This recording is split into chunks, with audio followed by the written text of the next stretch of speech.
Hai teman-teman, selamat datang di IT News, tempatnya berita aktual dan fakta yang jarang diungkap media lain. Yuk dukung kami dengan cara subscribe, like, komen, dan share, supaya lebih banyak orang tahu apa yang sebenarnya terjadi.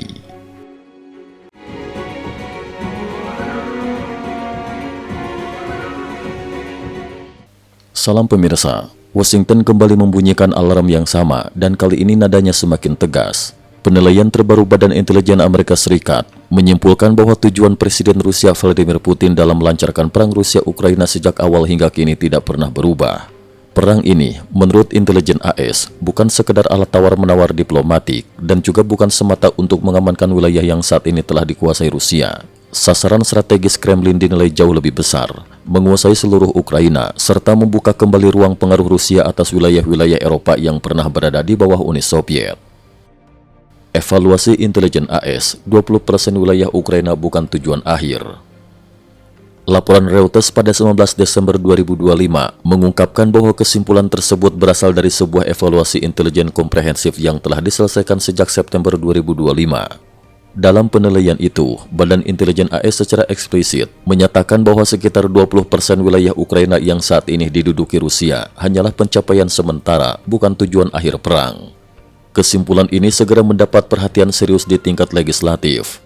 Anggota Demokrat dari Komite Intelijen DPR AS, Mike Quigley, menegaskan bahwa informasi intelijen yang terus diterima Washington secara konsisten menunjukkan ambisi Putin jauh melampaui apa yang tampak di medan tempur saat ini. Eropa lebih merasakan ancaman langsung. Kekhawatiran ini tidak hanya hidup di Washington, para pemimpin Eropa justru merasakannya secara lebih konkret dan mendesak. Polandia disebut sebagai negara yang paling yakin bahwa Rusia menyimpan ambisi ekspansionis jangka panjang. Negara-negara Baltik, Estonia, Latvia, dan Lituania, meski bersikap lebih tenang, secara realistis mengakui bahwa mereka berpotensi menjadi garis depan pertama jika konflik meluas. Karena itu, meskipun di medan perang muncul fase tarik ulur dan wacana perundingan semakin sering terdengar, kewaspadaan Barat terhadap Rusia sama sekali tidak mengendur. Pembebasan historis, pernyataan Putin yang mengubah makna konflik. Kecemasan Barat semakin diperkuat oleh pernyataan langsung dari Moskow. Pada 18 Desember 2025, kantor berita Sputnik melaporkan bahwa Putin dalam rapat perluasan Dewan Keamanan Nasional Rusia menyatakan bahwa jika pihak luar menolak dialog substantif, Rusia akan mencapai pembebasan historis melalui cara militer. Istilah ini segera memicu tafsir luas. Dalam pembacaan konservatif, pernyataan tersebut menandakan perluasan target militer Rusia dari Donbas ke seluruh Ukraina. Namun skenario yang lebih mengkhawatirkan adalah jika istilah itu digunakan untuk membenarkan pencaplokan paksa Ukraina secara penuh, sebuah negara berdaulat yang memiliki kursi resmi di Perserikatan Bangsa-Bangsa. Jika logika ini diterima, maka presiden berbahaya akan tercipta. Hari ini Ukraina, besok Asia Tengah, lalu Belarus, dan pada akhirnya negara-negara Baltik. Inilah sebabnya, bagi Washington dan Eropa, pernyataan tersebut bukan sekadar retorika keras, melainkan sinyal strategis tingkat tinggi. Perundingan Miami dimulai di tengah nada keras Moskow. Dalam konteks ini, putaran baru dialog dan konsultasi terkait perang Ukraina resmi dimulai pada akhir pekan 20 hingga 21 Desember 2025 di Miami, Amerika Serikat. Utusan ekonomi Rusia Dmitriev mengonfirmasi keberangkatannya ke Miami melalui platform X pada 20 Desember, hampir bersamaan dengan tibanya delegasi Ukraina dan perwakilan negara-negara Eropa. Namun tepat sehari sebelum perundingan, Putin lebih dulu menentukan nada. Pada 19 Desember 2025, dalam konferensi pers tahunan berdurasi berjam-jam yang disiarkan langsung, ia kembali menolak tanggung jawab atas perang, mengulang narasi lama bahwa konflik bukan dimulai oleh Rusia. Putin tetap menyebut perang ini sebagai operasi militer khusus, memuji kemajuan pasukan Rusia, dan menyatakan keyakinannya bahwa Rusia akan meraih kemenangan baru sebelum akhir tahun.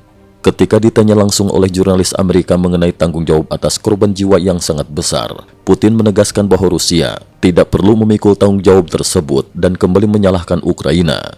Ia bahkan menyampaikan syarat terselubung. Jika Ukraina menggelar pemilihan presiden, Rusia akan menghentikan serangan terhadap target strategis pada hari pemungutan suara. Bagi banyak pengamat, pernyataan ini menunjukkan bahwa rezim Putin tidak memberikan ruang kompromi, bahkan secara simbolis. Sikap AS lebih realistis, optimisme diturunkan.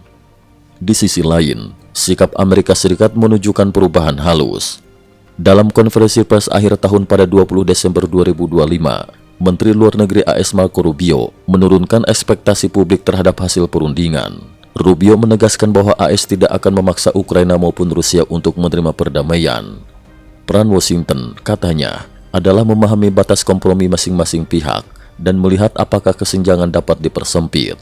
Pernyataan ini mencerminkan pendekatan yang lebih realistis. Perundingan Miami lebih menyerupai uji coba diplomatik, bukan jalan pintas menuju akhir perang. Perang memasuki hari ke-1357, medan tempur tetap brutal. Per 21 Desember 2025, perang Rusia-Ukraina telah memasuki hari ke-1357. Pertempuran masih berlangsung intens di berbagai sektor. Spatov, Kremina, serangan Rusia gagal menembus pertahanan Ukraina. Pokrovsk, medan paling brutal. Ukraina bertahan dan menekan balik, Rusia menanggung kerugian besar. Kupiansk, Ukraina unggul secara taktis dan mempersempit lebar front Rusia. Zaporizhia, Hulaipol, situasi kritis, namun Ukraina melancarkan serangan balik. Kasiv-Yar dan Konstantinivka, Ukraina merebut kembali wilayah dengan dukungan tank. Pada 19 Desember, Ukraina melancarkan serangan besar terhadap divisi lintas udara ke-76 Rusia di Pokrovsk, menghancurkan sekitar 20 kendaraan lapis baja dengan kombinasi drone, HIMARS, robot darat dan rudal anti-tank. Serangan drone jarak jauh Ukraina juga menghantam fasilitas minyak Rusia dan menghancurkan 2 jet Su-27 di pangkalan udara Belbek, Crimea, menandai perubahan signifikan dalam wajah peperangan modern. Eropa menginstitusionalisasikan ketakutan keamanan. Setelah Rusia menolak 3 tuntutan utama Uni Eropa, sikap Brussel berubah drastis. Pada 17 Desember 2025, Uni Eropa meloloskan undang-undang yang mempercepat mobilisasi pasukan dan peralatan berat lintas negara. 8 negara Eropa garis depan NATO segera berkoordinasi di Finlandia untuk membahas peningkatan anggaran pertahanan dan ancaman non-konvensional Rusia, termasuk serangan cyber dan operasi abu-abu. Eropa kini tidak lagi menunggu perdamaian datang dengan sendirinya. Dari hukum hingga anggaran, dari koordinasi militer hingga kebijakan industri pertahanan, Eropa sedang bersiap menghadapi kemungkinan konflik besar di masa depan. Ketidakpastian terbesar bukan lagi apakah Eropa siap menghadapi konfrontasi, melainkan kapan dan dalam bentuk apa ketegangan ini akan diuji oleh kenyataan. Cukup sekian dulu, terima kasih atas perhatiannya.